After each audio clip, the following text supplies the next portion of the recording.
lagi sedang sholat sunnah, boleh kita merenggangkan lengan kita sehingga leluasa seperti yang ada dalam sunnah ini. Atau ketika sedang menjadi imam, kedua lengan kita agak leluasa merenggang. Tapi kalau untuk sholat makmum, menjadi makmum, maka sebaiknya sepantasnya. Gitu. Dari Yazid bin Hubaib, pada suatu ketika Rasulullah SAW berjalan dan bertemu dengan dua perempuan yang sedang sholat. Jadi di zaman Rasul inilah kemudian Rasul mendapatkan risalah, yaitu bumi menjadi tempat sujud dan at-tahur, yaitu tempat untuk bersuci. Jadi syariat tayamum itu adalah hanya ada pada zaman Nabi Muhammad.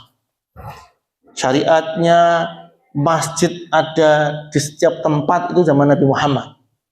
Karena di zaman Nabi-Nabi sebelumnya tempat ibadah itu tertentu, harus di tempat ibadah tertentu. Maka kemudian di zaman Nabi risalah itu dinasah itu dihapuskan, bahwa setiap tempat adalah tempat ibadah, masjid. Maka dari itu kita boleh sholat di lapangan, sholat di tempat kendaraan, gitu ya, atau kemudian sholat di atas ketika sedang dalam perjalanan kendaraan pesawat, gitu. Dan bumi sebagai alat untuk menyucikan atau tayamum. Nah, kembali ke wanita. Kemudian Rasulullah bersabda, jika engkau sujud maka rapatkanlah sebagian daging ke tempat sujud. Saya mencari rujukan karena di sini hadisnya adalah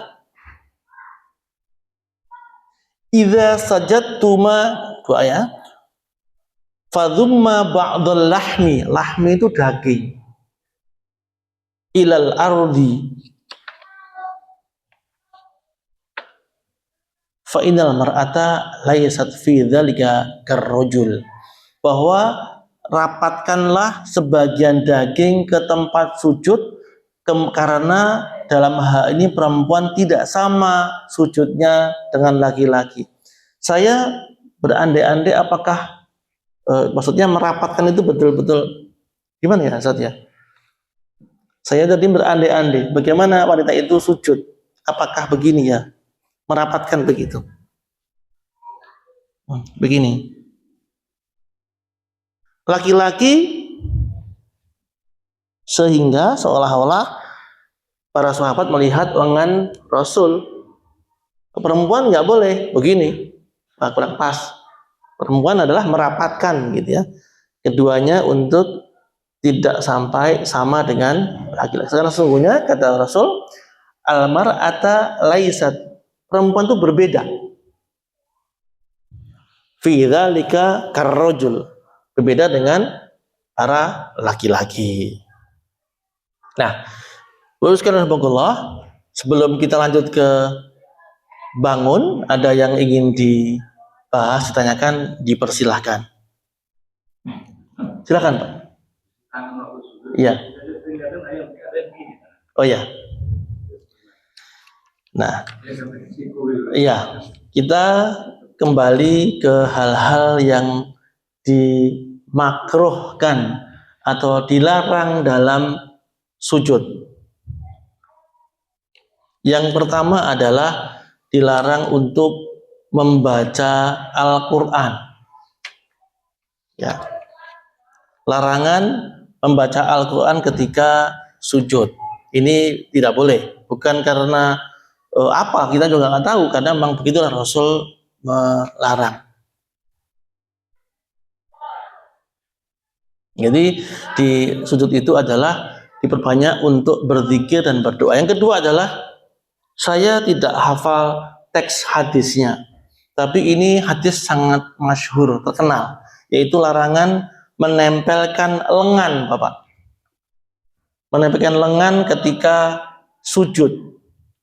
Jadi yang nempel ke tempat sujud hanyalah telapak tangan. Gitu. Nah, Karena yadun, tangan itu dari ujung jari sampai ke pergelangan tangan, yad. Nah, kalau lengan dari pergelangan sampai kepada siku. Ini yang dimakruhkan. Kata Rasul, larangannya adalah janganlah kalian sujud seperti layaknya sujudnya anjing. Karena memang saya juga perhatikan gitu ya. Perhatikan tentang bagaimana anjing itu duduk. Betul juga, dia memang menempelkan semua. Bukan batal sholatnya, tapi tidak elok atau makruh atau hal yang dilarang. Sama ketika turun dari i'tidal ke sujud, tentang bab tadi yang kita bahas pertama kali adalah tangan dulu atau lutut dahulu. Di buku Syekh Al-Albani ini, bahwa beliau mentashih, mensohihkan begitu, bahwa salah satu hal yang makruh ketika akan sujud adalah turun dengan lututnya dahulu, karena itu sama dengan sujudnya unta. Gitu di buku ini. Maka dari itu, tapi kemudian di selain dikatakan bahwa Rasul itu turunnya lutut dahulu begitu. Ya mungkin kemudian benar apa kata para ahli hadis tadi, beliau memilah kapan para sahabat ini melihat Rasul ketika bergerak itu. Jadi masih kokoh maka lutut dahulu. Maka ketika sudah agak-agak ulur maka kemudian tangan dahulu. Nah, maka dari itu hal yang dilarang dalam sujud adalah seperti sujudnya anjing, yaitu meletakkan lengan itu di tempat sujud. Demikian, Pak. Oh iya, di buku ini tidak saya temukan apakah jari-jari itu merenggang atau merapat. Ya, menghadapnya. Ya, di buku ini tidak saya temukan apakah dia itu merenggang atau merapat, tapi yang pasti normatif dia itu menghadap ke arah kiblat.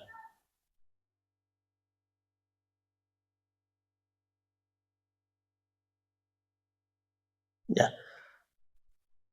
Nah, kemudian tadi yang saya sampaikan di awal bahwa saya menggunakan imamah atau sorban ini, mungkin Bapak Ibu ada yang punya, atau mungkin saya melihat istri saya kalau sholat misalnya kan pakai mukena yang longgar gitu Ibu ya. Larangannya ada larangan ini ya. Sujud di atas benda yang bergerak mengikuti orang sholat. Paham Bapak? Sujud beralaskan benda yang bergerak. Apa yang bergerak? Benda yang bergerak. Satu adalah pakaian kita, sorban kita, mukena kita, imamah kita, mukena atau mungkin peci. Begini. Nah, begini sering. Nah, beginilah. Kan yang kena adalah pecinya, bukan dahinya. Maka kemudian hadis yang pertama adalah bahwa sujud dengan dahi yang terbuka. Gitu ya. Maka dari itu terbuka itu adalah terbuka dalam arti tidak terhalang oleh apapun.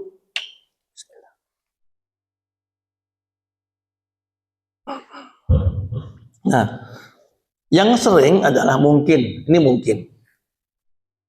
tempat sujudnya kurang bersih, tempat sujudnya banyak debu, tempat sujudnya nggak ada karpetnya, maksudnya lantai aja gitu ya, atau tempat sujudnya adalah tanah.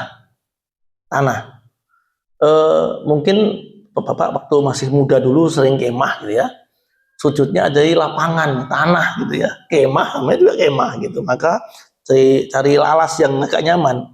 Jadi begini, saya tadi sengaja bawa ini agar bisa memperagakan begitu.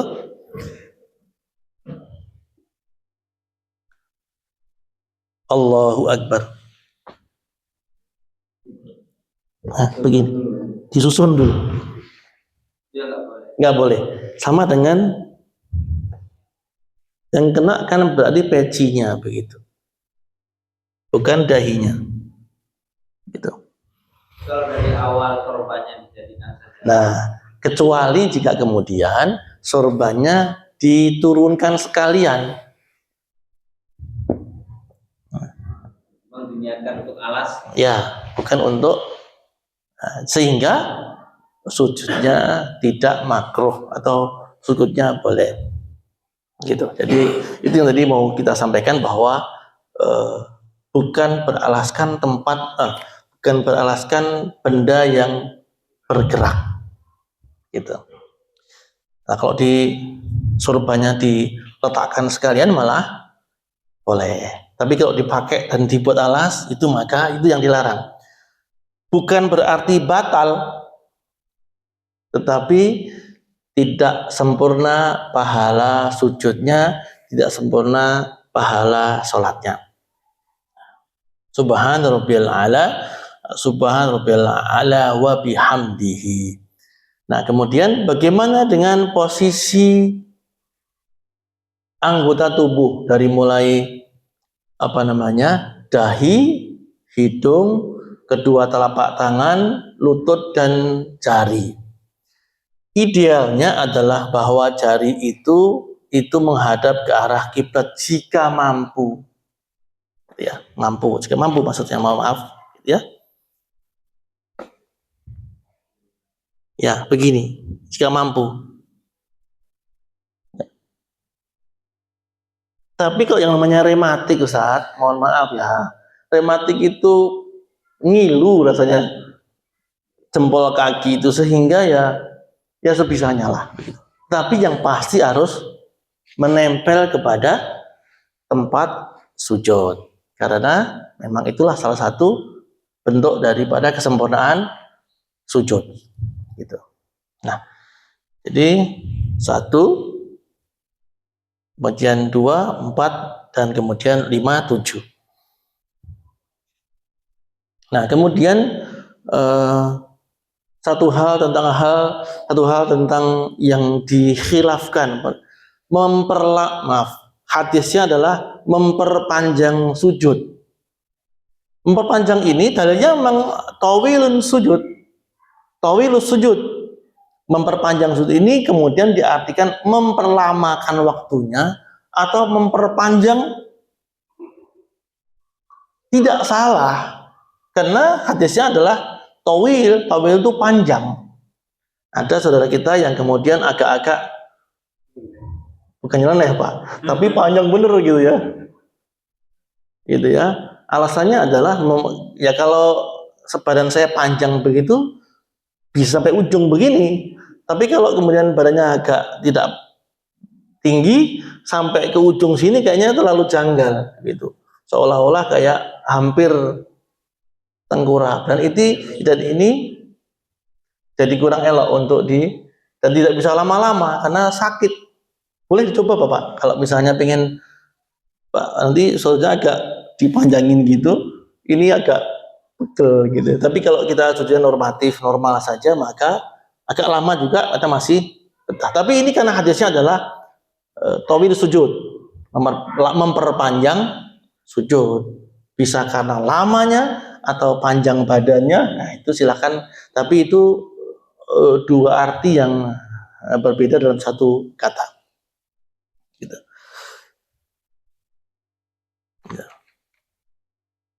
Nah, kemudian yang berikutnya adalah kita bangun dari sujud, yaitu duduk di antara dua sujud.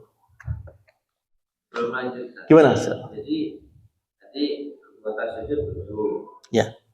Terus posisi yang pas, pasti kan sahabat pernah lihat Rasul. Ya. Itu ada patokan nggak terkait tawilun sujud panjang? Itu apa? Ya ada standar. Ya. Rasul ini kan. Ya, dalam beberapa hadis ketika sholat, jadi kalau hadis itu tentunya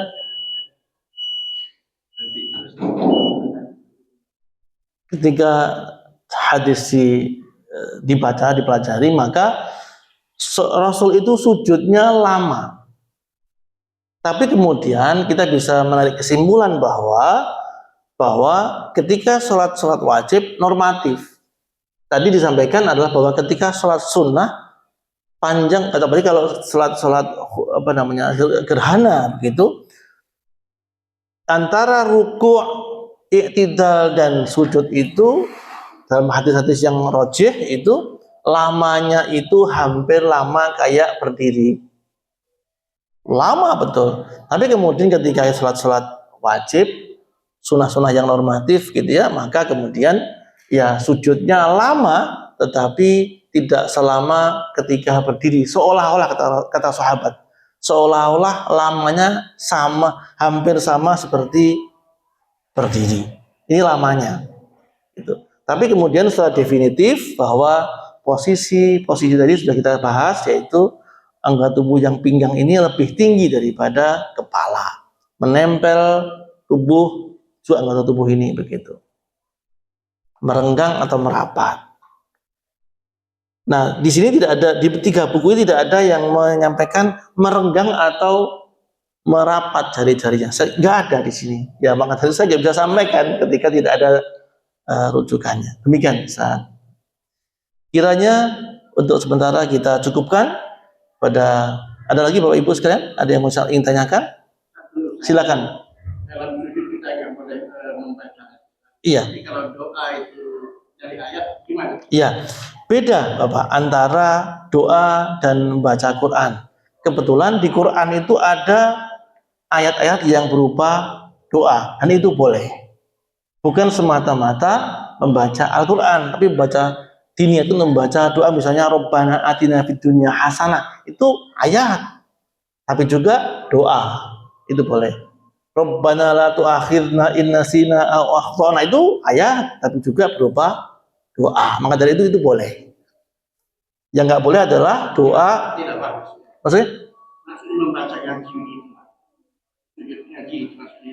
Yang boleh adalah betul ngaji gitu, baca ayat. Tapi ini kan karena niatnya untuk doa, maka itu boleh.